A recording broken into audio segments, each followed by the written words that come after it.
Hey guys, welcome to my channel. Today I am going to show you guys how I make my own super moist and super delicious banana nut bread. So if you want to learn how to do it, keep watching and don't forget to give a thumbs up. Do not forget to subscribe to my channel and don't forget to like and share this video. So for this recipe, we are going to need 3 overripe bananas. It's better to use overripe bananas because they add a lot of sweetness. Then we will need 1 cup of milk, 3 cups of all-purpose flour, 2 teaspoons of vanilla extract, 2 teaspoons of almond extract, a 1/4 cup of roasted almonds, and a 1/4 cup of roasted walnuts. We would also need 2 teaspoons of baking soda and 2 teaspoons of baking powder, half a cup of butter and 1 cup of sugar, half a teaspoon of salt, and 2 eggs. So let's get started. So our first step would be to cream our butter and our sugar. So add the butter and the sugar into your bowl and use your hand mixer to mix. Keep beating it until it's light and fluffy and the color is no longer as yellow.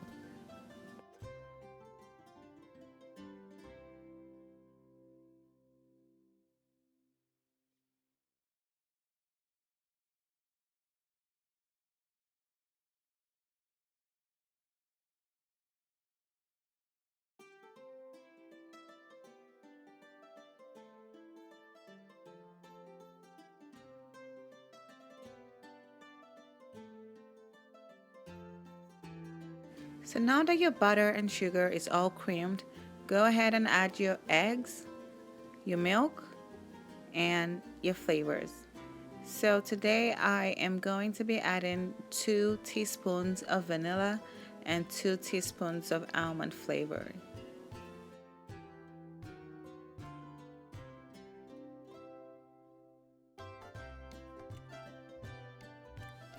So now that you have all your wet ingredients in one bowl, use your mixer and mix it up properly.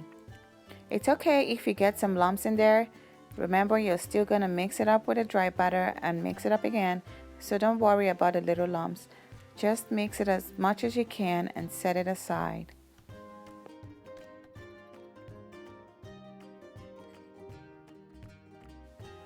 Now add your salt into your flour, then add your baking soda and your baking powder.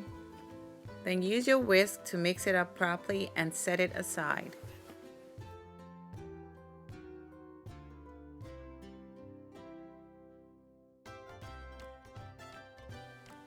So now it's time for me to chop up my nuts.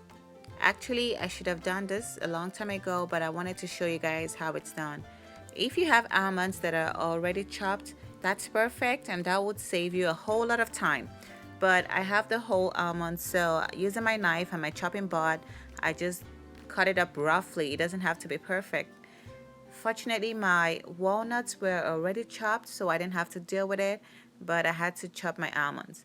So I'm gonna be chopping up enough to give me about a 1/4 cup. Yeah, so that's what I need for this recipe. So that's how it's done. But guys, better watch out for your fingers. You don't want to chop up your fingers while you're chopping up the nuts. Okay?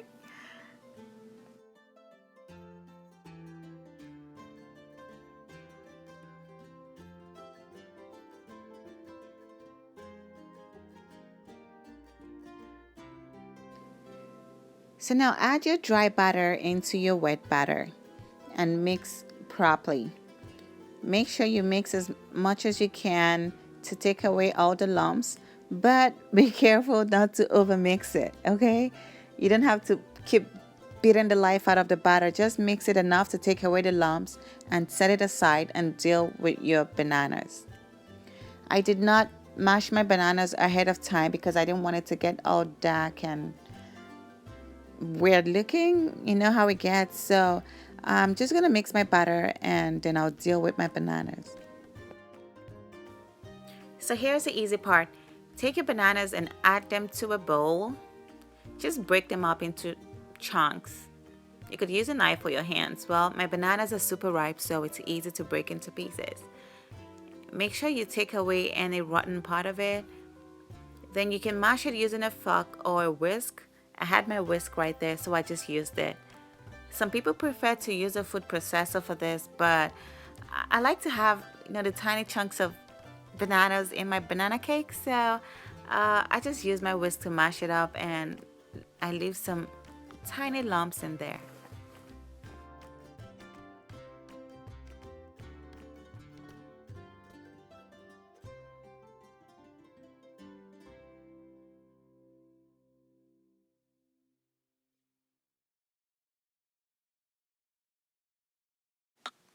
So now that my bananas are all done, I'm gonna go ahead and add it to my batter.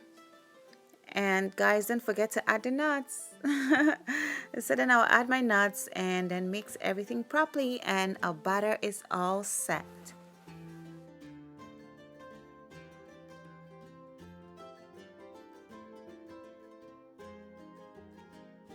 So I'm gonna use a regular cooking spray to grease my pan. You could use butter, but sometimes butter is so messy. So I like to go the easy route and use my cooking spray. You could use any cooking spray you have. So spray it on your pan, then add your butter.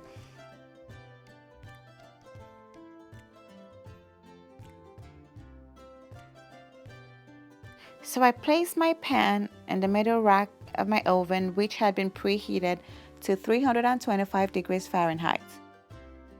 So after about 90 minutes, I checked to see if my cake is done. You know it's done when you stick a knife in the center and the knife comes out clean. Yeah, my knife is clean, so I know my cake is done. So now it's time to take the cake right out of the oven. I cannot wait to eat this.